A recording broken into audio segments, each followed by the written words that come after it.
Transient chaos. Transient chaos. Transient chaos. Transient. Transient. Transient. Transient. Transient chaos. Transient chaos. All right, welcome to episode 3 of the Transient Chaos podcast. Today's subjects we'll be covering net neutrality, artificial intelligence, and creativity. That's right. And, our format here at Transient Chaos is we're very non-political. We try to talk about matters that are real and creative and just try to make you think a little bit. We don't come at it as a political side or a right or left side, Democratic, Republican. Our subjects are based off of a more humanistic approach and, how it really feels as a human being. More so, right? Absolutely. I think we're going to try to, I think all of us would agree, we're trying to look at it on a level where we're not trying to tell people what to think about it, but just bring up some of the events that we see as important in life and hopefully find some answers for each other and maybe for our listeners out there. But before we get started, I just want to ask you guys, how's everything going? How's your guys' week going and stuff? Pretty dang good, man. I'm having a good weekend. I worked 2 days last week, so I'm feeling good. Nice holiday work week. I like it. How about you, Broseph? Things going well? Yeah, great week. Working on setting up some projects and that I'm looking to get into. Trying to set up, take stuff in a new direction, and started back at the gym. So I feel pretty good about that too. Hey yo! Absolutely. For all of our listeners, the three of us just got done just doing a killer workout, and now we're riding high, and we're here to hopefully have a good session on the microphone. But I want to tell you guys, this November is also known as Movember, and so I've been rocking the mustache for all of November. But dude, you're rocking that mustache, man. I gotta say. Well, can I tell you, bro? One of the downsides is. I think people are paying more attention to my mustache than to myself. I feel like just your mustache talking. They are. I'm like, just look me in the eyes. I'm a person. They're like, I'm sorry, my mustache is up here. Yeah, exactly. Or my eyes are up here. Yeah, exactly. Treat me like a human. Yeah. They're so busy focused on that cowboy mustache. Who's the guy from Super Troopers? I don't know, bro, but I have a feeling. What's his name? Oh, Officer. I'm such a bad comedy fan. I can't tell you. I can't tell you. But that was such a classic. You look exactly like him, man. You could be a police officer right now. All I need is those shades. I need those reflective shades, brother. You know what we need to do? I think what we're gonna do is we're gonna get a close up on your mustache and put it up on our Instagram. All right. We'll put it on Instagram and we'll put it on our Facebook page. Nice. As well. Nice. For No Shave November. In case if any of our listeners are interested in seeing my stash in full force, I guess. But you know what? Since we got some really cool topics to start about or to talk about this week, Bjorn, why don't you get us started? You wanted to talk about net neutrality, and I think it's really upfront in what's going on in the world today. Net neutrality. There's nothing more that makes my blood boil than net neutrality right now. For those of you who don't know what net neutrality is, which I hope you do at this point, I really do. Not because it's for their own sakes. They should know for their own sakes. For your own sakes, it has to do with our internet and what's going on with the free internet right now. Basically, the short version is all of the internet companies, Comcast especially, they're a big runner on this, and all of the ISPs, the internet service providers, right, are coming together, and they're basically with the FCC. The FCC is the one leading this. They're trying to get basically the internet to get broken up into channels. So the easiest way I can explain that is think about your TV subscription. Let's say you have DirecTV. Right. Let's say you have Verizon. So you go down, you see all the channels. You try to go to HBO, for example, and you go on there and you see that, you're not a subscriber to HBO, so you can't watch that. They are trying to do that with the internet. So basically what that means is, let's say you like gaming and social media, and whatever. Maybe you like watching adult videos. No one here does that, Bjorn. No one. Of course. What was I thinking? Nobody here watches adult videos. Everyone attends church. And yes. But anyway, so you're no longer going to be able to have the option of just surfing the web normally, like you normally do. So you're not going to be able to go to gaming websites and social media at the same time now. Let's say your ISP decides to have a gaming network, so you can access your games or games online. Wait, so you'd have to subscribe. So I can't just go and say, you know what, I want to look at YouTube, and the next site I want to look at is ESPN, and the next site I want to look at is Shaolin Kung Fu. Like, I'm actually going to have certain websites from an end user standpoint. There's only certain things I could subscribe to. If they choose to, but this is pretty much giving all the ISPs the power to do that, which they will. They will. They want your money, and Absolutely. They'll break it up into packages. So let's say they have a gaming package, right, or a better yet, social media package. So you want to be able to access Facebook, some dating sites online, some who uses MySpace anymore? But I'm just going to say MySpace. Right. Let's say you want to access all those social media sites. Yeah. You're going to be able to access social media sites if you buy the package, the social media package. So just to like back up a little bit, so all the rules that we have right now, they were relatively recent, right? Like, wasn't it like 2015 where they basically said that they can't do that? Like they basically said these ISPs, these internet service providers, can't restrict or kind of prevent end users from looking at lawful content, right? Exactly. And then it was one of those things where now that 2017 is here, what they're trying to say is, one, we want to, they I guess, what's their argument? What are these internet service providers feeling? What is the reason to change the rules? Because if right now end users have the ability to look at all types of unlawful content, or lawful content, and there's no restrictions on it, what is their argument why that needs to be changed? That's a really good question. I honestly haven't listened to any on the other side of the argument. Right. I know you were telling me earlier that you've listened to what's his name? How do you pronounce his name? This morning I was listening FCC to chairman. Yeah, that guy. I think it's Ajit Patel. I was listening to his or something. Yeah, he was talking to. It was on Reason TV, and we can link to that video in our show notes.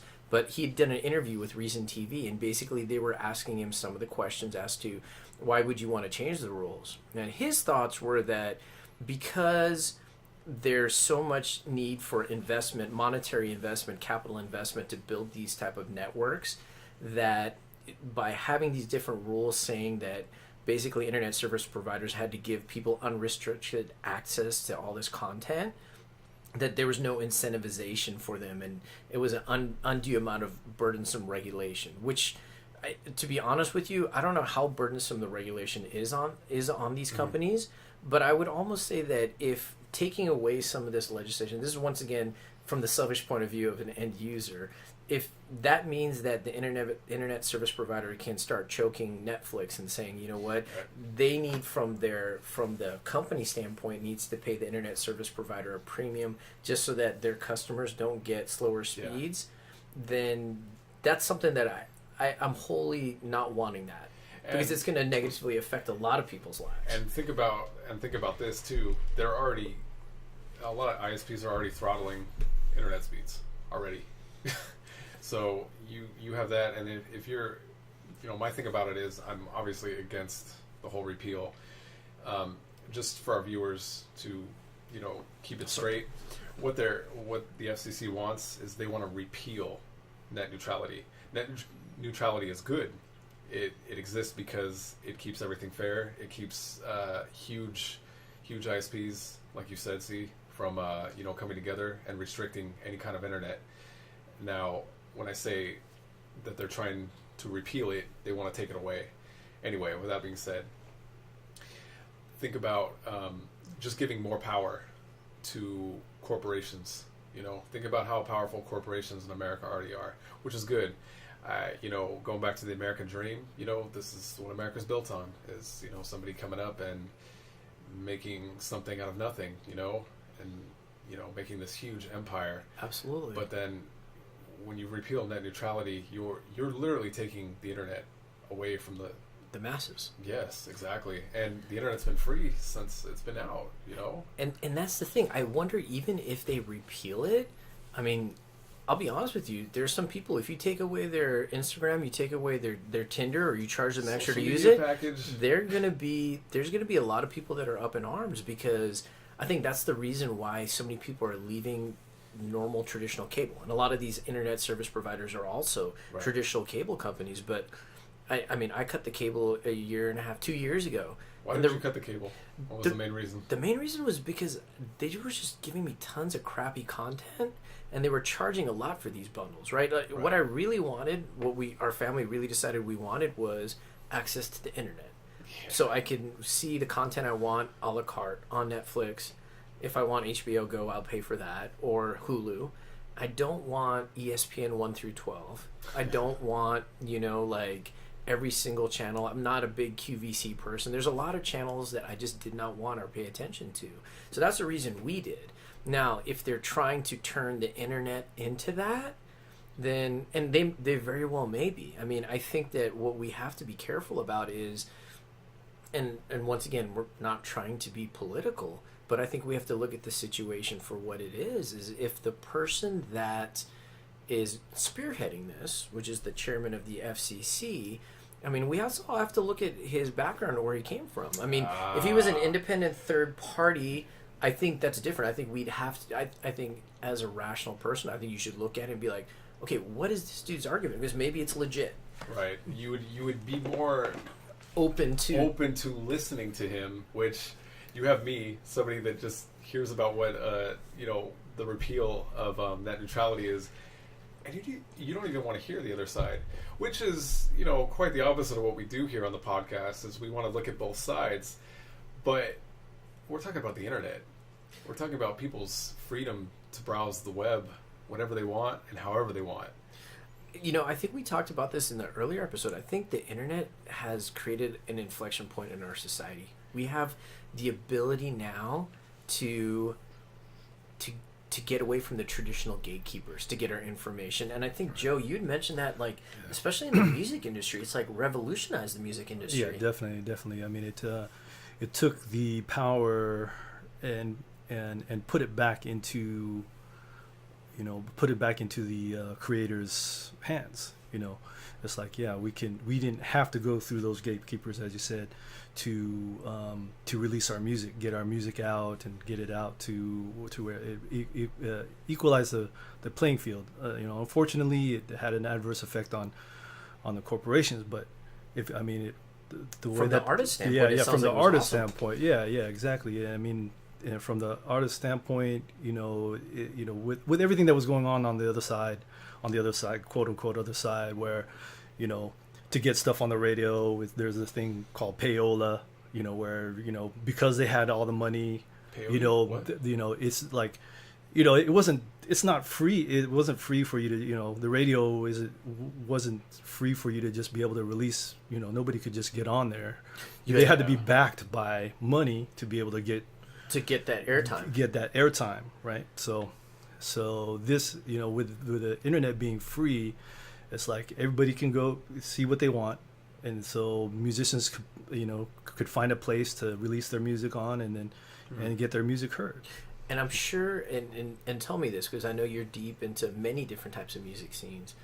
Don't you feel that with that, basically that open access, people, for whatever reason, political, they didn't have the right look, whatever, have been able to get just amazing creative stuff out there for people to just become fans of and just really enjoy and experience? Yeah, absolutely. The sources like SoundCloud, Bandcamp, where you could create free accounts and get your stuff on there. Give a chance, and I think we got a chance to listen to everything. We got to hear music from across the world, across the channels. It's been a positive disruptor. Yeah, definitely. I mean, for creativity and being able to get people heard and that do do different kinds of music. Yeah. where it's not just what was being backed by money. Let me ask you too, because the internet also brought Napster and LimeWire and Kazaa and stuff like that. How did that stuff really make you feel as a musician when you were trying to release? Let's say you were a musician at the time, and suddenly people were freely downloading your content. Yeah.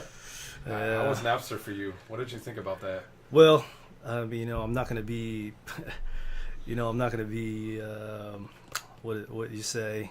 Okay, just to be open about it. Yeah, I enjoyed the benefits of having that. I got to listen to one big thing I enjoyed about it was being able to get into music I hadn't heard in a long time. Yeah, take myself down memory lane. But we didn't. At that time I was maybe younger or whatever. I didn't really see the far-reaching aspects of it. It's circled back around to where the musicians that I now know about, because of the free internet, because I'm hearing everything. Now I know who I want to support. Yeah. You know what I mean? Right. I okay, now I'm going to start now I'm coming back to where I'm investing in the people, in the ones that are actually putting out good stuff, and not status quo and not cookie cutter stuff. And the other thing is, I almost feel like the negative things that people said about those Napster and things like that were because of the business model of music back then. Because the business model of music back then is you're going to print albums or CDs, and then you're going to make your money that way. Whereas now a lot of artists, I notice, they put a lot of their music out on YouTube for free, because just from the press and other things, and the fact that they can monetize it a different way. Absolutely. I almost wondering if that argument of that people made back then about the negative implications towards artists, and I know artists in that traditional business model were probably hurt. I wonder now if it's a moot argument, because now I think that a lot of people are looking for exposure and engagement in a lot of different avenues other than exposure, man. Free marketing. Absolutely. Yeah. The internet is one big advertisement. And even more so than that, bro. I almost feel like this net neutrality, if they can start constricting things that not just that we enjoy, like media we enjoy, but what about informational media? If we start having news sources that are not in line with what the internet service provider is trying to get done politically, or that is not in their best interest, then we start talking about free speech. I think that if you've created a free environment in the internet for good or bad, and you're going to get free speech that's good and free speech that other people, that could be offensive, but the important word is it's free, and it's open to all, and it's open source, for lack of a better word. I don't know how you could take a society away from that without people being really upset and letting them know it. Yeah, and the crazy part is too, I don't know if you've heard, but all of the complaints they've had about why it needs to be repealed, why net neutrality needs to be repealed. There's talk of it, about a lot of these comments being faked, and a lot of them are up because this is, and as you said, the FCC chairman is spearheading this thing. So when you're trying to go against the opposition, you have proof. So what's happened is they have all these fake comments, or all these bots. I should say allegedly, because we're looking at both sides here. But there's supposedly all these fake comments that are being posted from robots, or from other people, or just fakes, saying this is why it needs to be repealed. But then if you go on the internet, nobody wants this. There is I have never met anybody who wants net neutrality repealed, face to face. I agree, because I think as end users, I don't think it makes sense for us to have our access to the internet restricted. If their big thing is that there's if the internet service provider's big argument for why, and it may be just one of their arguments why net neutrality has to be repealed, is they feel that it stifles their incentive or their investment into networks. I think the question maybe then is what is a better way to stimulate competition? Because that seemed to be also a thing. When I was looking up stuff before our episode tonight, and it seemed like one of the things one of the problems is that there's not a lot of internet service providers that people in certain cities can choose from. I know that some people have Verizon, some people have Spectrum now, some people have AT&T or what have you. But if you only have one to choose from, or maybe two, I think that may be part of the problem. I'm wondering if they're looking at only one half of the problem by trying to repeal net neutrality. What if the actual problem is maybe we need 10 internet service providers or hundreds? Well, okay, and check this. You guys have obviously heard of Google Fiber, right? Uh-huh. Okay. Why hasn't Google Fiber made it over here yet in California? Why did they start in Kansas? It's probably maybe they don't have as strong of a lobby against it, brother. Yeah, that might have something to do with it, or and I know a lot of the issues. I'm not an expert on this at all, but it's a lot of zoning issues too. Really? With fiber optics. So you got people laying down fiber optics. You have different companies that have bought out zones already. So the reason Google Fiber hasn't come in yet to California, right. I don't know how it is in different states. I presume it might be the same. I don't know. But I know Google Fiber isn't here yet because they're offering crazy speeds. Right. We're talking like ridiculous speeds, like without any throttling. And we're also talking about free internet. And what I mean about free internet is they offer like something like really, really low. Just for access onto their... Yeah, like we're talking like bare bones, like you get free internet access with their cable or something like that. I haven't looked at it in a while, to be honest with you. But I remember when I first looked at it, I was like, oh, no shit. Like, this is why the other ISPs are lobbying against companies like, Google Fiber, or they're lobbying for things like to repeal net neutrality, is because when they do have competition that's coming in, going back to the competition thing, right? When they have competition coming in, there are ISPs that are coming out like Google that are trying to offer competition, but these guys are so fucking powerful already that they're going to lobby against these new companies that are coming up and stopping them in their tracks, just like they are with Google. And Google is fucking huge. See, that for me is ridiculous, because and I know our politicians are really good at staying straight faced, regardless of what side of the aisle they're on, and maybe double talking a little bit. Absolutely. But my thing is that if we have the ability, I mean, what they should be incentivizing is who could provide the quickest network for the fairest or cheapest price to the consumers, and incentivize that instead of incentivizing, let's see how they can take even more money from the end users and from content producers, because part of it is like, Netflix is a company that is already losing lots of money. They're throwing tons of money into producing content, original content, right. And so, if that's another thing that's going to stifle that, because it has such a cascading effect, because like Joe was saying, they've disrupted Hollywood.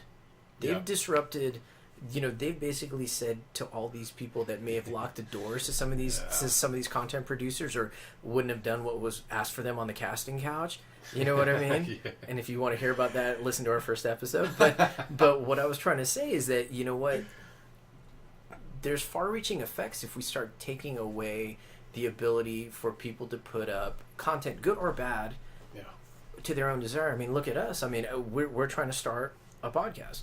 Right. And, it would be, if we had to march down to our local radio station, say we've got 3 to 4 friends, we have amazing things we want to say, and we want to have a bi-weekly show, I'm pretty sure they would have been like, fuck you, go home, I'm calling the security, right? They're like, who the hell are you guys? Podcast, really? Exactly, but we have our own channel on YouTube.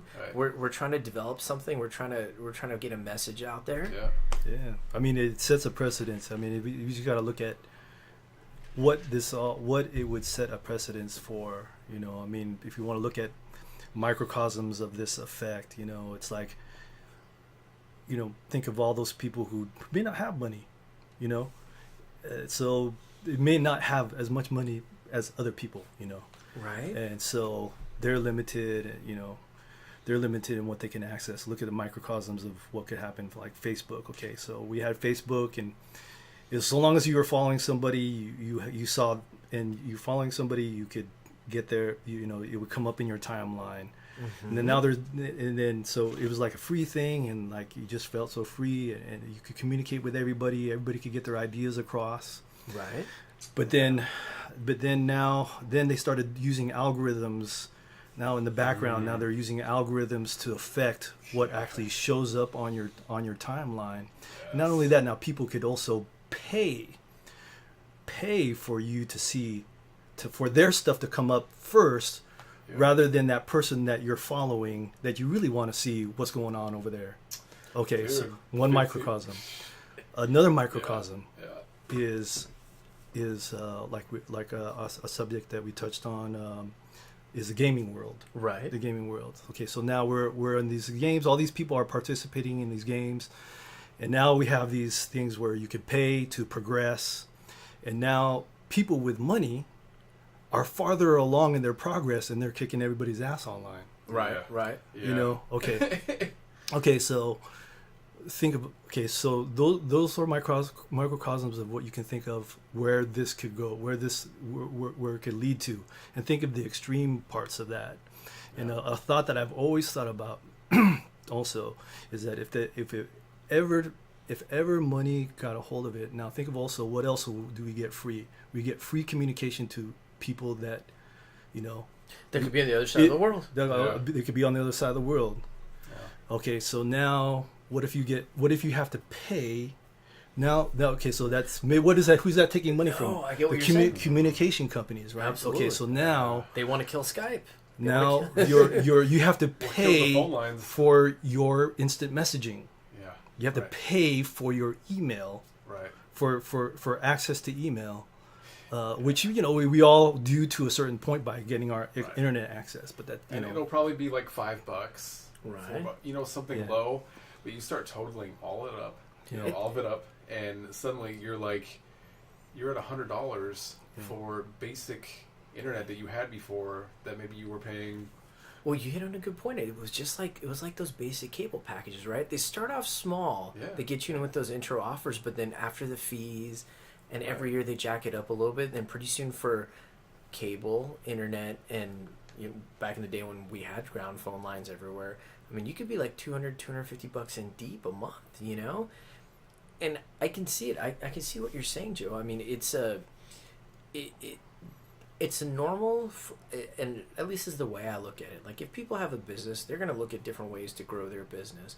And that's what I think these internet service providers are. I think that they're hemorrhaging money maybe from the cable end of their business. And they're looking for a way. They see the future is the internet. And they're trying to use that same old model on the internet. Yeah. But I think the thing that's different though, and I get what they're doing from a business standpoint, but I think they have to look at it from a societal standpoint. Like, what I think that we are going to be not tolerant of it as a society. Because the entirety of our society, I would say, or a large portion of it, is online now. Absolutely. And the generation that's coming out after us, I think that I don't know if they're going to be looking forward to taking a step backwards, which is what it feels like. It feels like we're going back to the old days.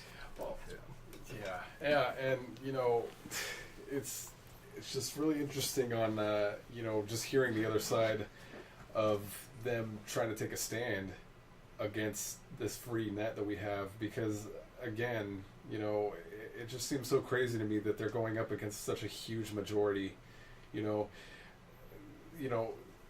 We live in America where, we're supposed to have free speech, and the people are supposed to have the voice in what we vote for. And just the fact that it's coming up, I don't know. For any one of our listeners right now, if you guys have a better point, please share it with us. If anybody is for this, please comment or share, because I think we're all interested in just hearing if anybody is for net neutral or the repeal of net neutrality, because to me it doesn't make sense. I mean, what I'm willing it to just listen, came though. it just came up like within like last 2 weeks or so. Well, check it out though. I mean, we've touched on the subject before, definitely, but I mean, we've been fighting it for years. Yeah. We've been fighting it for years so now. It's coming up again. Yeah, and the fact that we've been fighting it for years and it keeps coming up is interesting, right? Absolutely. They're like, let's see, we've shut it down 2, 3, 4 times now, and here it is being spearheaded by the FCC chairman. Well, you know what? That's the difference now, right? Yep, absolutely. It kind of shows you how little they think about our memories for something like this, right? Because it was only 2 years ago that they instituted these types of protections for the end user and for companies that are trying to produce content. They were going to hold the vote on Thanksgiving. Yeah. Well, everybody's trying to spend time with their gone, and they pushed it back because that's shady. I don't know if you guys use Reddit a lot, but if you guys went on Reddit like the last week, dude, it was amazing. Every subreddit on the front page was about the repeal of net neutrality happening. They're like, and each subreddit, had its own little had its own little title, that went along with the subreddit, and how bad the repeal of net neutrality would be. But it was crazy, man. There are so many people who don't want this, and it just blows my mind. If you listen to the internet, it shouldn't even be an issue. So yeah, just be careful also with our mentioning of these things. Look out, because there's people that are planting disinformation out there too. So, really do your look own at it study. with your critical eye. Yeah, look at it. Yeah, do your own research about it. Don't just take our word for it. I think all three of us here are against it, and we don't normally like to take sides at all. The reason I'm taking a side this time is because it's such a big deal. It is such an attack on the open internet that I think it warrants, in this rare case, that we stand up against it. Honestly, I'm 100% with you. I mean, for my reason for being against the repeal of net neutrality is I look at it as kind of like I think it's a pivotal fight for our society.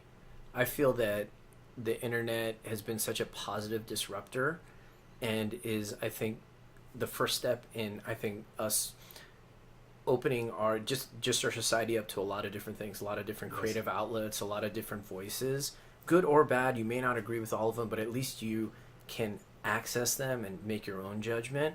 So that's why I'm against it. And I hope that everybody just take the time to read a little bit about it and understand, because if it's something that fires you up and you realize that you want to keep your access the way it is right now, at least then maybe you could reach out to your elected official and kind of and give them your views, because I think that's what's going to be important. I think people are hoping that this is all just stays on the internet, and if hoping that we'll remain silent, absolutely, and not call or not write or email any of our elected officials. Make your elected officials work. Make them work for that seat, because they're there to represent answer our us calls and represent us, especially. So do it. And if you feel, and if they, and even if they feel the other way after they've done their research, at least be informed about the situation, right? Absolutely. So with that being said, guys, we've taken a lot of time on net neutrality because it's such a big issue, and I think we're all in agreement that it sucks. It sucks to try to repeal it. But anyway, our next topic for tonight is going to be about artificial intelligence. Dun dun dun! They're coming. Skynet. Skynet. Critical error. Well, the thing about the reason I was like, let's talk about this was because I saw a video, and I think it was after class one day. Joe and I were gonna get noodles after class, and one of the other guys that trains with us, he shows this video of this robot from Boston Dynamics doing a backflip, and I literally was like, holy fucking shit!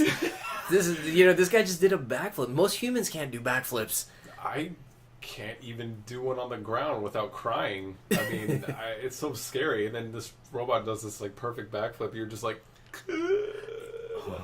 and it's like, it's one of those things where it's like, the thing about artificial intelligence that trips me out is that there are tons of smart people that feel that it's like a bad idea. Like Elon Musk, Stephen Hawking, a lot of these guys are claiming artificial intelligence is going to be the downfall of man, and that we need to be really careful about how we proceed. Yeah, but they're also the ones that are breaking the boundaries with driverless cars. Elon Musk. But yeah, that's what you say. No, absolutely. It's just, I don't know. It's just a very, I don't know. I would love to hear what your thoughts are, because I see it as technology is an amazing thing. Yes. But I'm also wondering if technology is going to start causing a lot of problems for us, like in terms of automation and a lot of the things that help people put food on their tables, if those are going to be a lot different in the next 10 years. Yeah, and Joe, I know I was talking to C about it, but Joe, did you see that video of that robot, like publicly speaking? Sophia. Sophia, is that her? Yeah, Sophia.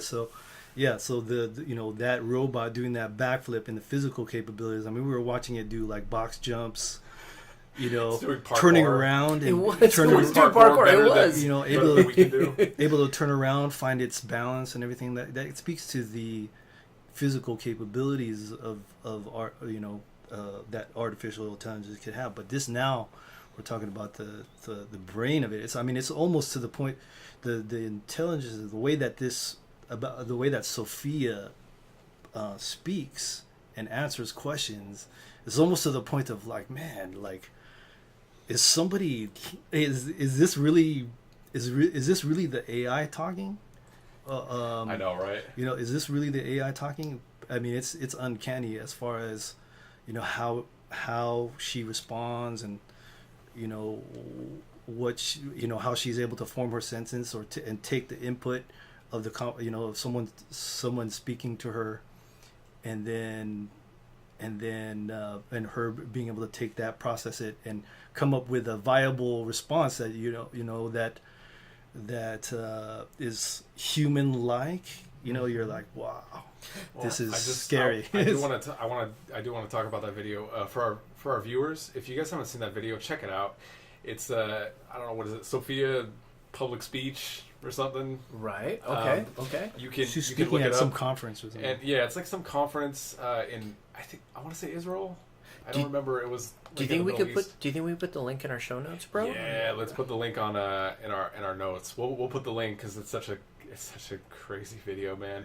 This guy is asking this robot Sophia questions, and you know, she's got like a human face, and she's got like human expressions going on, you know, and she's answering questions like very in a very human way. Yeah, in a very human way. You know, obviously you could tell she's a robot, but the fact that it's gotten to this level, I don't know. When I was watching it, I was just like, oh boy. Well, that's the thing, bro. I was amazed and scared. Well, that's the thing, brother. I wonder, do you think that we are scared enough? I'm not saying be paranoid, but do you think that humanity is mature enough as a species to create sentient life and not corrupt it and not kill ourselves in the way? Absolutely not. But I also think that we should just continue to push the boundaries of technology too.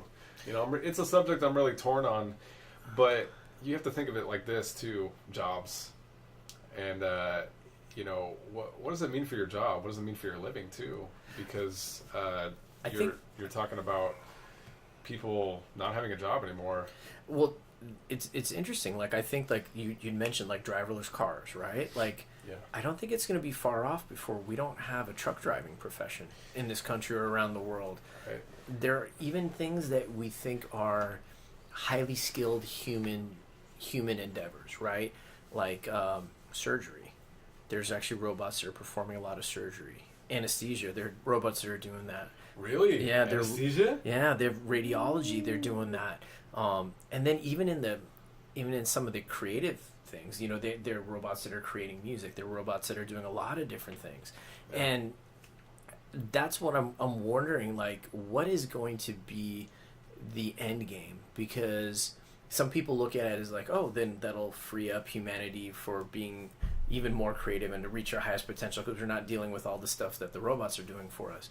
But what if we create sentient life and they are initially doing everything we want, but then they look over and they're like, we don't need you guys anymore.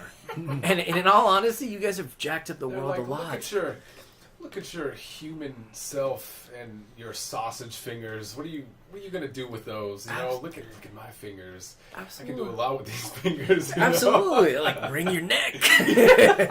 But Dude, iRobot with Will Smith. Oh yeah. And that's the thing. I mean, I think we have all these weird dystopian movies that have kind of shown it, but I wonder if there's some truth to it. Do you think it's the movies that are kind of making people spooky on the whole AI? Well, I don't know if it's that, or I don't know if it's the just the inherent in our humanity that what if we're not the top of the food chain? It's like when you're swimming in the ocean. You know what I mean? Like it gives you a healthy sense of fear. I think it's the same argument as like, you know, are we really alone in the universe? Probably not, but you know, it's hard to think otherwise. It makes us feel better. Yeah. Right. You know, it's hard to think otherwise because we've only seen humans. You know, there's been no proof. It's all. Well, do you think that there's, the guys that are developing or the girls that are developing this technology and pushing it to these boundaries? Do you think we need to put them under a little bit of scrutiny to figure out why they're doing it? Because I'm wondering if there's a large number of them that see flaws in humanity and they're trying to fix it through their own creations. You just reminded me of something interesting. I don't know, Joe, if you've seen this before, you know that there's a company out there, I don't remember the name, damn it, but there's a name of a company that's specifically doing, what they're doing is they're trying to mimic politicians' voices, and they're trying to make them sound real. There's a company specifically doing this. Yeah. I don't remember the name. Well, they're doing that, and they're manipulating video. Yes. Oh, yes. Video yes. manipulation and speech manipulation. So where they could take like your content and then create all new content, right? Yes. Is that what you guys are talking about? They were having. Okay, so check this out. They had They have like a voice of like Obama, and they had a voice of like Trump, like talking, like Bill Clinton, and it sounds bad. Like it's really raw. Right. But the fact that it sounded even remotely close to like when I was listening to the Obama voice, I was like, oh my God, like they're onto something right now. Man. Yeah. It's so crazy, man. So imagine talk about fake news. So imagine you have somebody like a figure like as much as Trump is right now, and there's as much as there's some people who are just swear by him and trying not to get into the political realm here, but just imagine if they could just imagine if they could. The hardest part of our podcast. With a lot of people's eyes on him. Imagine if they could make create him, a message, make him say something. And this is exactly what this company started up, is to do this.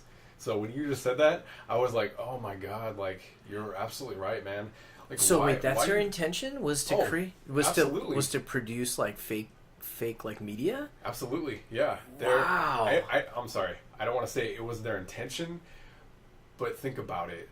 Like, why else would they be onto this? Because they're as a creative individual, right? You're trying to push the boundaries. But dude, like, the creators of these things have to look in the mirror and be like, why am I making this?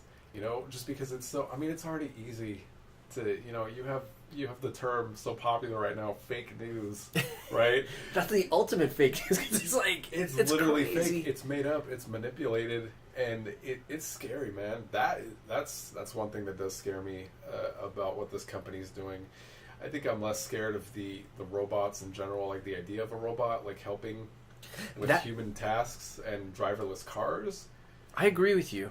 Yeah, but I also have to think too, why am I happy with driverless cars? Oh, it's because I'm not a truck driver, I'm not a delivery person, so it's not my job. It's not going to be affecting me. It's actually going to be making my life better. Mm-hmm. But you have to understand too, is it going to be worth the trouble? Is it going to be worth the heartache for other people to experience job loss and them having to get into another career? And the question is, with the way the way our economy is there going to be another career for them? Because I almost feel like, and once again, this may be a little bit of like catastrophizing, but are any of our jobs safe. I don't know if any of them are, and that's what I'm saying. I'm wondering if at some point we need to put like a, I don't want to say a full stop, but maybe like put the brakes on a little bit and figure out what the end game will be. Because I'm sure there's smart dudes out there that are already strategize what the end games are. Yep. I just wonder as a society if we should at least acknowledge that some of these end games may be bad for us. Absolutely. I don't know. Absolutely, man. Did you guys see that Tesla truck that Elon Musk came out with? No, tell me about it, bro. I've seen it, saw it in passing on the timeline. But you saw a picture of it? Yeah, but I didn't get into it. Check this out. So this, not only is this truck, so the driver actually sits in the middle. Okay. Not the left, not the right. The driver actually sits in the middle. And the truck is going to have way more pickup, like speed-wise, up hills. It's going to be able to hit 65, 55, no problem. This is like a semi truck. We're talking about a semi, right? Okay, now. okay. Tesla semi. It looks beautiful. It is a beautiful machine. It's going to be way faster. It's going to have way more pickup. It's going to be able to go longer than any other truck can in one sitting without having to recharge. If you're weighing them both out, so it's going to be more productive. Wow. And it's going to have autopilot. So basically, is the human there just for pretty much if things go off the rails? Yeah, pretty much. But that's the other thing too, is it's got like a semi-autopilot on it. I don't know if they're completely driverless. I don't remember what they said about that. But you have a human that's going to be sitting in here, and let's say they fall asleep. Right. It's going to stay in the lane. It's going to be able to stay in the lane because of the autopilot feature. So even if they start to drift, and that was the thing too for a safety concern, right? Because when truck drivers are driving all night long and they start falling asleep, you have an accident, guaranteed. Absolutely. And it happens all the time, right? So you got this Tesla car that's going to be more productive than a regular semi. It's going to have autopilot features where if the driver does fall asleep, he's going to be fine because the car is just going to keep it in its own lane driving. And I think they also have like an auto shut-off feature. I think it's semi-autopilot. I don't think it's driverless now because he said something about if the truck doesn't recognize like the driver like interacting with the car, then it shuts itself off and like it pulls over to the side of the road. Oh, that's really cool, actually. Yeah, that is, man. I think that's going to be a huge thing with driverless cars. I think the number of traffic accidents are going to go way down, brother. Because man, you look at Google and you look at the Google cars, dude. The only accidents it's been in are people running into the car. Like it's other humans' faults. And we're talking like well over 500,000 miles on these cars. See, that's huge. That's going to be, I think, like such a benefit for our society. And you know what? I think, especially since so many people now are farther away from where they're working, they're living farther away. Yeah. Most of the time, instead of sitting in traffic, they could actually be productive. Exactly. Think about like if you had an extra 2.5 hours of your day where you could just like kick back. People wouldn't mind commuting. Absolutely. I would be like, yeah, okay, I got a 2-hour commute. Awesome. Exactly, in like a fast car that's not going to get you, Yeah, you can do your work, depending on what you do. I don't know, man. It seems like so much good can be done for it, but looking at the other side too, I can definitely see the negative for a lot of people that are gonna have to switch careers because of the way automation is going and artificial intelligence is happening. Absolutely. I mean, the thing is I'm almost wondering when that point's going to be and how close we are to it, because I think it seems like it's relatively shrouded in secrecy. Like sometimes you have these amazing things like that Sophia video, or you see these robots, and I wonder what the point when we are going to hit sentient life and whether they're actually going to let us know, or if we're going to find out only when Skynet rolls in. Oh god, Skynet, no. Do you guys remember when Sophia? I don't know if it was exactly Sophia, but they was it Google or Microsoft? They had their AI chatbot on there, and Twitter. And that thing got corrupted so quickly. Dude, it was learning from people, and people were like throwing out racial slurs. They're like, "Hey, what do you think of Nazis?" Later down the road, and then she was justifying like That's what the right. Nazis did and what Hitler did. Like she was saying, like, oh no, it was fine Because she learned from so much of the comments from people. Oh my god, it was the funniest thing, dude. But it was also terrible because they just corrupted this thing so quickly, man. And they had to take it offline within an hour. Because it turned into a racist. Oh my god, damn it, yeah. Twitter, like fucking internet cesspools, dude. It's crazy, man. But anyway, I mean, AI itself, man, is a trip. I was looking forward to having flying cars by now. Oh shit, Uber? Oh, Dude. you know what they're doing with Uber over there? Where? Oh my god. What's going on, bro? Dude, Let us in. Uber's trying to get flying cars, man. Really? Oh, Yeah. yeah, they're even working with NASA. That's Yeah, right. they That's are. right. Really? Yeah, they're working are. with NASA on it. Uber's working with NASA, and they had a little diagram of like a regular Uber path, like to the airport or some shit. Yeah. They're working because NASA's definitely one of their key things they're working on is the flight paths. What the flight paths would be. They're literally working on flight paths. Oh, man. These fucking cars, dude. And they're trying to get it like rolling, what, like 2021 or 2023 or something ridiculous. That's around the corner. Yeah, I know. Dang. That's a trip, man. I honestly, if I see flying car, I mean, I gotta level with you and the viewers though. I fucking hate flying. But I would eat that shit up though. I would find some way to break my fear of flying, just so I didn't have to sit in bullshit traffic. Dude. That would be awesome. Where it's just a shitty day in traffic, you just levitate up. Just Yeah, absolutely. Oh, man. So what I'm thinking is, we do have one more subject, but I don't know, man. I think we're gonna hold off on it because it's such a bold subject, and maybe we can ask the viewers about this subject. I want to ask the viewers about creativity. Absolutely. And the creative process. We're gonna talk about this a lot more. Lord knows we've already tried. We just to let the viewers in, we have talked about it and we recorded it, and the recording totally crapped out on us. So what we want to hear though is what you guys are, what inspires you, what brings your creative fire, because I know that we're going to talk about it in the future, but we want to hear from you guys what has gotten you on your creative path, your creative journey.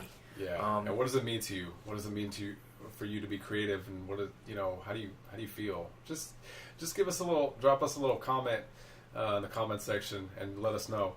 Also, please comment on your thoughts about net neutrality this week. We want to hear from you guys about that. So our two topics that we mainly want you guys to get feedback on are net neutrality and the creative process and what creativity means to you. Absolutely. And you know what, before we sign off, Bjorn, do you mind letting our viewers know where they can find us? Absolutely. As soon as I bring it up on my phone, because I think the last time I said it, I got the name wrong. What were we okay. Facebook, right? Yeah. Okay. We are on Facebook. Facebook? Facebook? The hell was I even talking about that? Facebook. On Facebook, do a search for Transient Chaos Podcast. You will see us pop up right there. It's the logo. It's a black background with the TC in white. TC in white. Yes, that looks like it's been crayoned or they can with I don't know. Pencil. You can also find us on our YouTube channel, the Transient Chaos Podcast. Absolutely. We've got our Instagram, which is transient_chaos_podcast.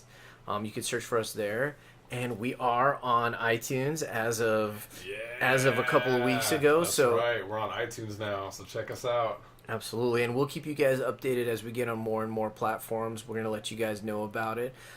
So I think before we go, Joe, Bjorn, it's been really good talking to you guys. I enjoyed it. It's been a pleasure staying chaotic, sir. Absolutely. Keep the chaos reigning, people. Keep it raining, guys. Smash that like button, bitches. Just smash it. We can link to that video, too. Let me smash. All right, Transient Chaos Podcast, signing out. Stay chaotic, people. Peace. Light up. Transient Chaos. Transient chaos. Transient Chaos. Transient. Transient.